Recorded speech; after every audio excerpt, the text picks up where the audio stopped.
संस्थाओं पे सुशोभित रहे हैं।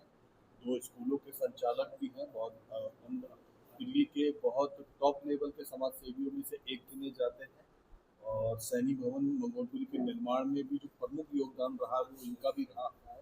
उस संस्था से भी ये जुड़े रहते हैं और कई संस्थाओं से जुड़े हुए हैं। इस समय जो हम बात कर रहे हैं वो फिलहाल इनके परिचय की बात कर रहे हैं। अपने बारे में थोड़ा सा दर्शकों को बताइए, कैसे विभिन्न विभिन्न संस्थाओं की यात्रा करी आप?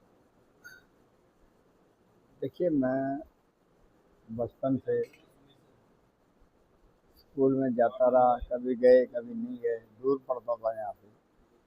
उसके बाद मैं तकरीबन 5th क्लास में यहाँ हमारा नगली पूना गांव है और उसमें पढ़ते थे। फिर उसके बाद 6th में हम चले गए सोनेपुर बादली।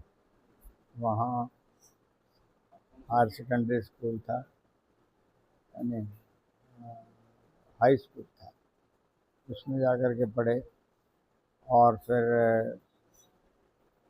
ऐसे अपने यहाँ पर बख्तावरपुर में पढ़ा।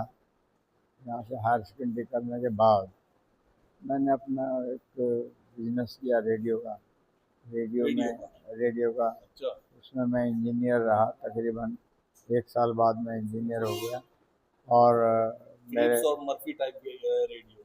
हाँ, मर्फी से भी ज़्यादा बेस्ट था मेरा अच्छा। रेडियो, तो ट्रांजिस्टर रेडियो। तो उसके बाद कई काम और किए हैं। तकरीबन 10 साल रेडियो काम करने के बाद वो फिर मैंने छोड़ दिया। फिर कुछ और भी काम करते रहे।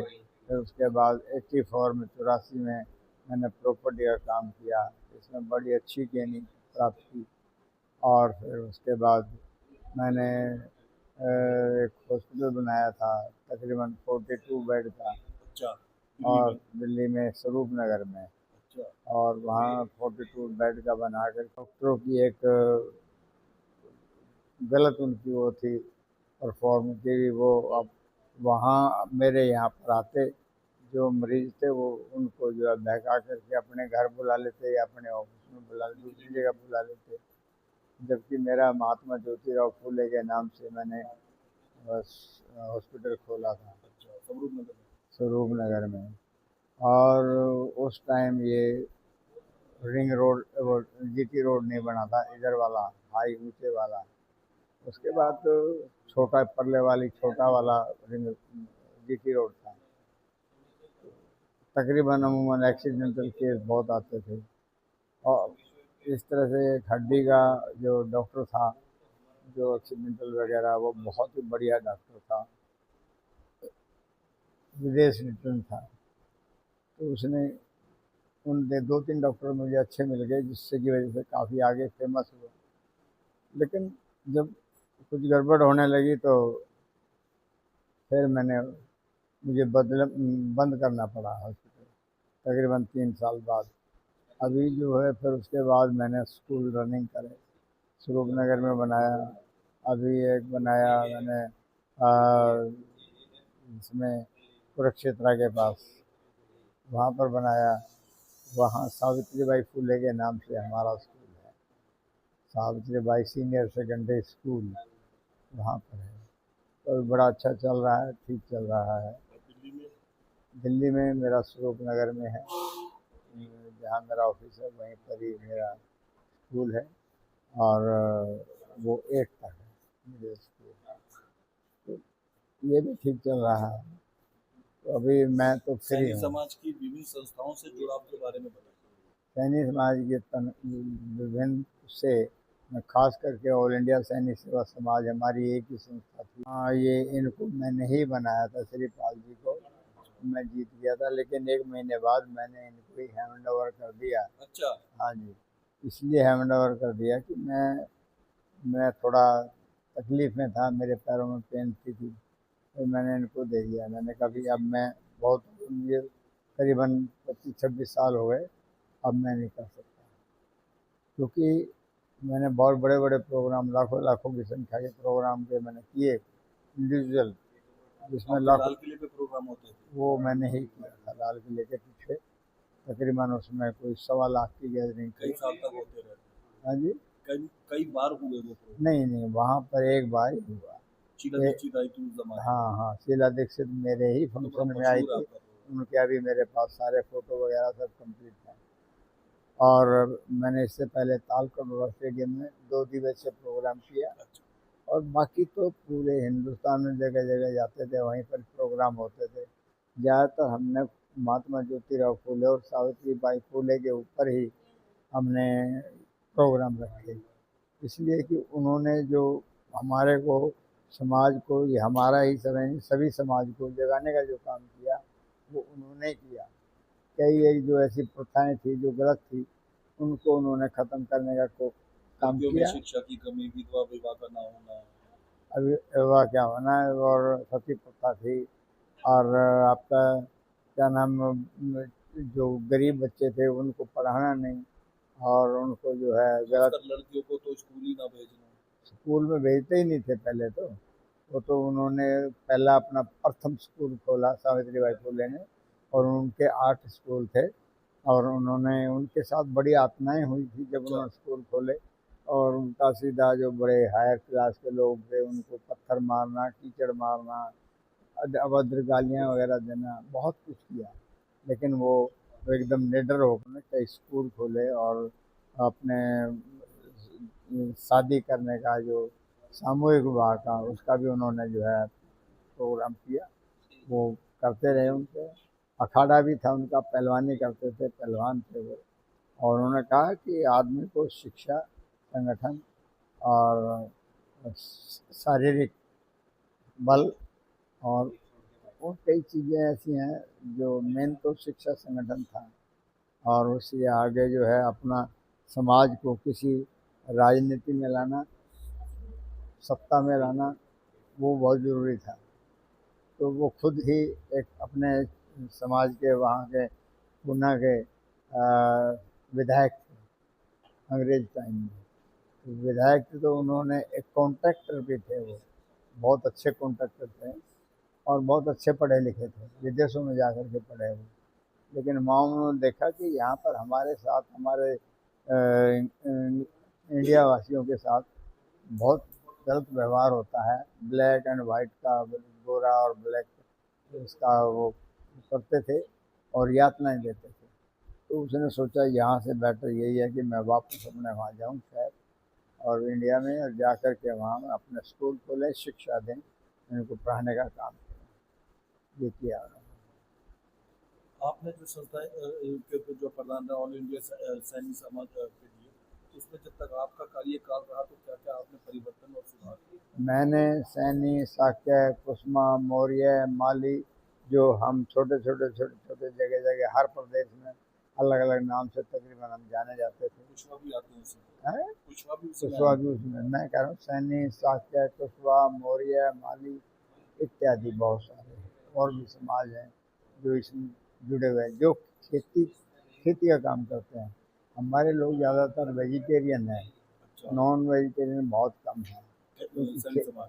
हाँ, सैनिक समाज, क्योंकि ये ज़्यादातर कृषि से जुड़े खेती रहते वाले, हैं। कृषि से ने 1,40,00,000 रुपया उनको बैंक से और उसमें कैश में उनको दिया गया ड्राफ्ट में। तो 1,40,00,000 श्रीपाल जी को ये दिया गया, और उसके बाद नियर अबाउट शायद 6.5 लाख करोड़ रुपया, 6.5 करोड़ रुपया, 6.5 करोड़ रुपया और आया है। और इतना आने के बाद उन्होंने जो है डोनेशन, मतलब एज ए ट्रस्टी या मेंबर वगैरह बनने के लिए कुछ डोनेशन भी दिया होगा किसी ने। तो ये वो लेते रहे, काफ़ी पैसा इसमें आया। लेकिन अब जो यहाँ आवाज़ उठी, जो उसका कई बार पता लगाया कि भी इसमें टोटल कितना पैसा खर्च किया हो गया, तो हाईएस्ट कहते हैं कि भी मैंने तो जो इंजीनियर वगैरह हैं, जो इसके जानने वाले हैं, उनसे पूछा भाई इसका पर स्क्वायर फीट के हिसाब से क्या खर्चा आता है। तो उन्होंने कहा जी 1500 रुपये पर स्क्वायर फीट के हिसाब से खर्चा आता है। उस हिसाब से लगाते हैं खर्चा, तो ज़्यादा से ज़्यादा उसमें जो है 3.5 करोड़ के करीब खर्च होता है। अब पैसा आया वहाँ ज़्यादा, 8-8.5 करोड़ के करीब। तो यही था कि भी उनसे डिमांड की थी कि भी आप इसका हिसाब दो, क्या खर्च हुआ, क्या आया और क्या गया। हिसाब वाले मुद्दे पे हम अभी 2 मिनट रुक कर आएंगे। पहले आपसे आपका निजी तजुर्बा या एक्सपीरियंस पूछा जाता है। आपने जीवन में सैनी साबिंद्राज जी स्कूल बनाए अलग अलग जगह, दिल्ली में भी, कुरुक्षेत्र में भी मकान बनाया, ये महल जैसा। आपका अपना अंदाजा क्या कहता है कि जो इन्वेस्टमेंट उस बिल्डिंग और भवन को बनाने में लगा है वो थोड़ा ज्यादा लगा, कम लगा या मुनासिब लगा? आपका अपना खुद का तजुर्बा क्या कहता है? मे आपको भी निर्माण का कार्य का तजुर्बा है। मेरा तजुर्बा यही है, नियर अबाउट उसमें 3.5-4 करोड़ रुपए का खर्चा है। अच्छा। अगर ज़्यादा हुआ है तो किस चीज़ में खर्च हुआ है उसका स्पष्ट रूप से बता दें, ये खर्च हुआ, ये नहीं हुआ। ये महंगी टाइलें आई हैं, ये महंगा पंखा आया, ये महंगा कुछ झूमर भी आया। जो भी आगे बढ़े, तो ये हमने सोचा था। तो मैंने फिर उसके बाद इलेक्शन हो गए। इलेक्शन होने के बाद मेरे पास विजेंद्र सैनी जो अध्यक्ष रहे हैं, जिनके द्वारा ये पूरा जो भवन था जो आज बना हुआ है, इसकी पूरी फाउंडेशन तकरीबन 7 फुट गहरी और 2 फुट चौड़ी, 2x2 की आरसीसी नीचे डाल करके उस पर पिलर खड़े किए गए। और पिलर इतने हैं, इतने मजबूत हैं कि चाहे उसके ऊपर 8 मंजिल बिल्डिंग ले जाओ अच्छा। तो भी मजबूती रहेगी, इतने मजबूत है। तो सारी टोटली फाउंडेशन वो विजेंद्र सैनी ने बनाई। और उसके अंदर तकरीबन 8-9 कमरे 8-9 कमरे वो विजेंद्र सैनी ने बनवाए। और तकरीबन 200 आदमियों के बैठने की जगह बाकायदा उसमें सारे सोफे वगैरह डाल के, कुर्सियाँ वगैरह डाल करके 200 आदमियों के बैठने की जगह वो भी बनवाई, जीना वगैरह भी चढ़ाया और काफ़ी काम इसमें किया। और उसके बाद आगे का हिस्सा भी पूरा तकरीबन बना दिया गया था। उसकी 10-10 फुट की हाइट की दीवारें बना दी गई थी। लेकिन उसके बाद फिर तुरंत चुनाव आ गए और चुनाव में फिर उसके बाद श्रीपाल जीत गया। जीत क्या गया, उसमें बस जैसे भी किया गया, जो भी गोलमोल हुआ, वो जीतने के बाद हमने फिर उसको समर्थन दे दिया, ठीक है भाई आप करो। उन्होंने मेहनत करके उसके ऊपर, फाउंडेशन के ऊपर उन्होंने बिल्डिंग खड़ी की। और जब उस टाइम जब श्रीपाल सैनी ने हैंड ओवर किया। दर्शकों, इस समय हम बैठे हुए हैं इंदिरा सैनी जी के पास में और हम इस समय कुशक नंबर 1 मुकुंदपुरा में बुराड़ी पे बैठे हुए हैं। कादीपुर कुशक नंबर 1। कुशक नंबर 1 पे बैठे हुए हैं।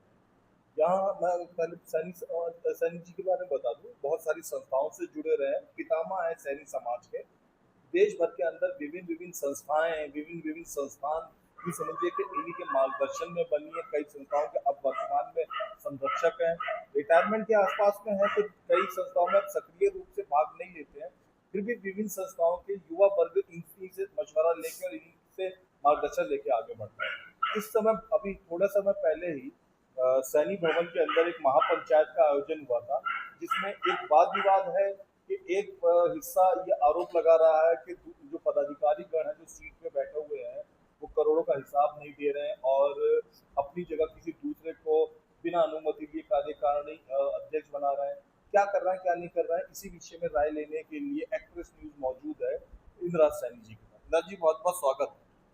सबसे पहले मंगोलपुर सैनी भवन के विषय में शुरुआत करिए, उसके विषय में शुरुआत से बताइए। आप कब से जुड़े और भवन अब अस्तित्व में आया तो क्या चल रहा है? मुझे करीबन 14-15 साल हो गए सैनी भवन से जुड़े हुए। अच्छा। इसकी पहले मैं अध्यक्ष रहा, मेरे से पहले और भी 2-3 अध्यक्ष रहे, लेकिन तब तक उसमें कोई कार्य नहीं हुआ था। मेरे होते हुए इसकी भवन की रजिस्ट्री हुई और रजिस्ट्री होने के बाद इस पे काफ़ी काम करने की सोची, कुछ थोड़ा बहुत काम किया। लेकिन 1-2 आदमी थे जो बहुत ही गलत टाइप के आदमी थे। जब भी कोई मीटिंग होती थी, हम अपनी कमेटी की मीटिंग करते थे, वो झगड़ा कर बैठते थे। तो हर जगह जब झगड़ा करते थे तो काम बन नहीं पाता था जो हम करना चाहते थे। हमने तो चाहा था कि बच्चे जो हैं आईएएस बने, यहाँ से आईपीएस बने, डॉक्टर बने।